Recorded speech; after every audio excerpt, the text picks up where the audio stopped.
everybody, what's up? It is Jacqui and welcome to my very first pregnancy update. I'm so excited about these videos. I've been waiting a long time to tell you guys. Jeff and I both have been waiting, and now we have.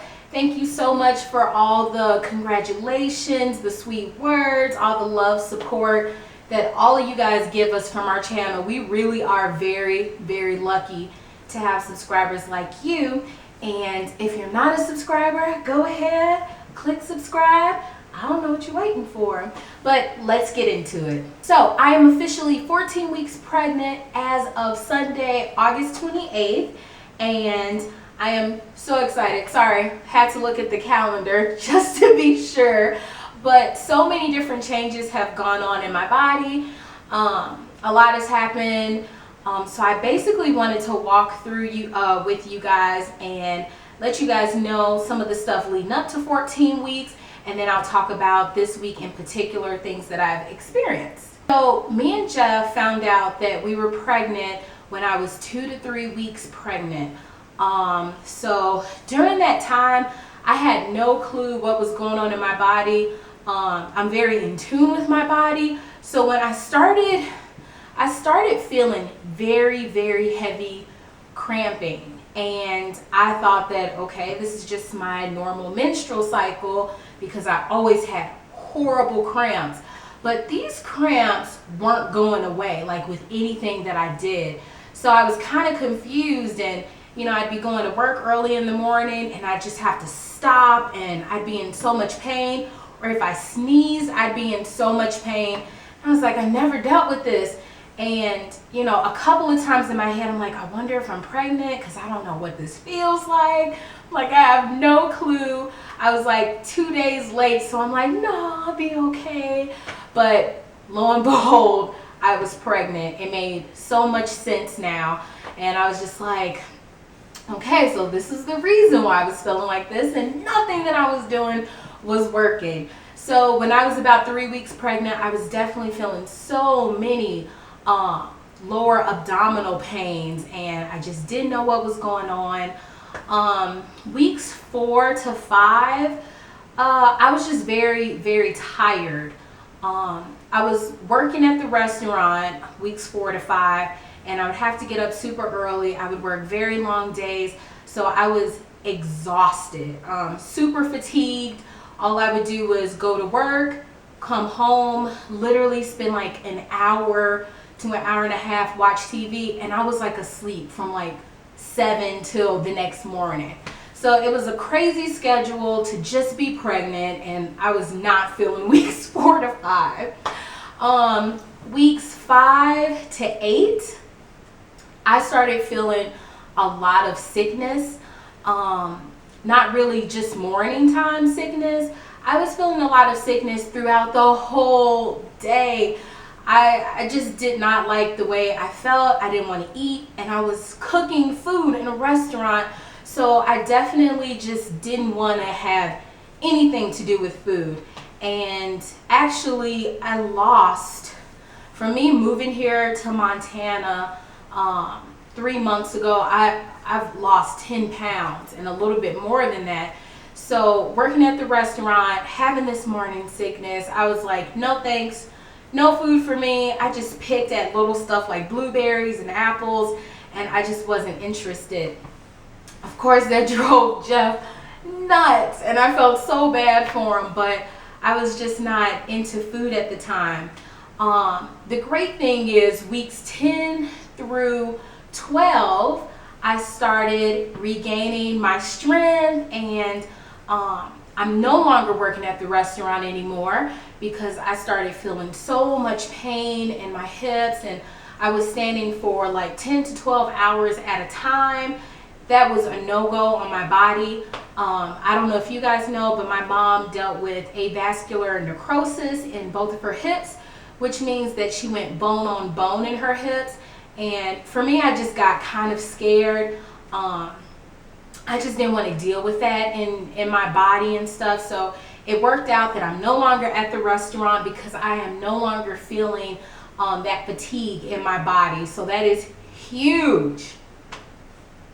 Also, between weeks 10 and 12, like I said, I was eating more, I was cooking more.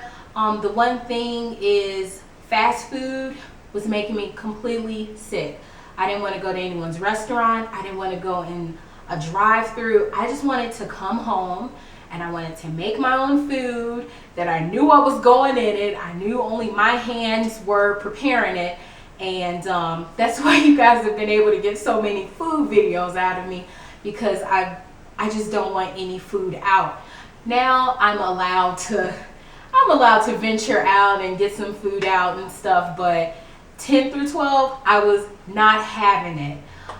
So that's what was happening with me prior to my 14 weeks. Now I'm 14 weeks and I'm feeling so much better. I am in my second trimester. Woo, woo, woo, woo. So excited about that. I'm already feeling a lot more energy. I'm getting some spunk back. As far as eating, my eating is about the same. The only thing that I'm really craving is super spicy food. It's like whatever it is, I want it to be spicy. Thai food, give me as hot as you can get it. Pizza, I love putting the peppers on my pizza. I just love my spicy food. Another thing that I'm dealing with, actually from weeks 12 till now, is breast tenderness. I mean, at first my breasts were very tender. They have grown quite a bit. But my nipples will just, and it's something about the right nipple. The left nipple, it's okay. But the other, my right nipple hurts so bad. And it's crazy because every time I go in a grocery store, and if I'm going through like a cold section, my right nipple will give me this sharp pain and it'll stay there for like 5 minutes, almost to the point where I want to cry.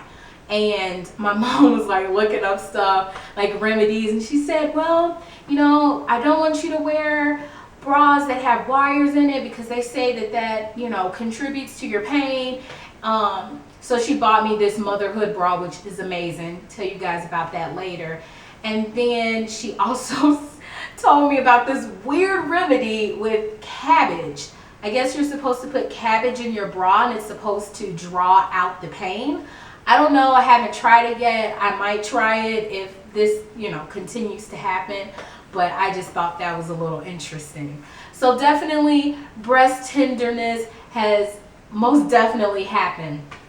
My emotional little roller coasters have subsided quite a bit. Sometimes I'll give Jeff a little crying session, but it's not as much as it was the weeks prior. The other thing that my body has definitely gone through, which is just like, oh my Lord, is the need to freaking pee.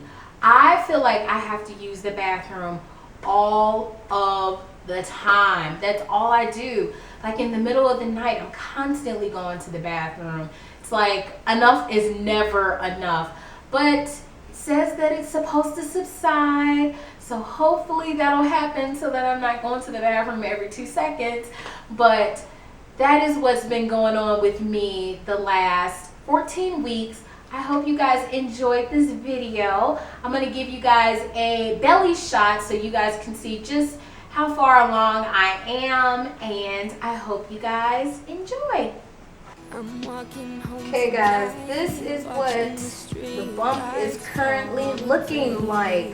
It's so interesting. This part was actually pretty flat about 2 weeks ago, and then all of a sudden this pouch just started like pushing forward. I mean, I know I'm a plus size girl, but it was not like it is now. So it's very interesting to see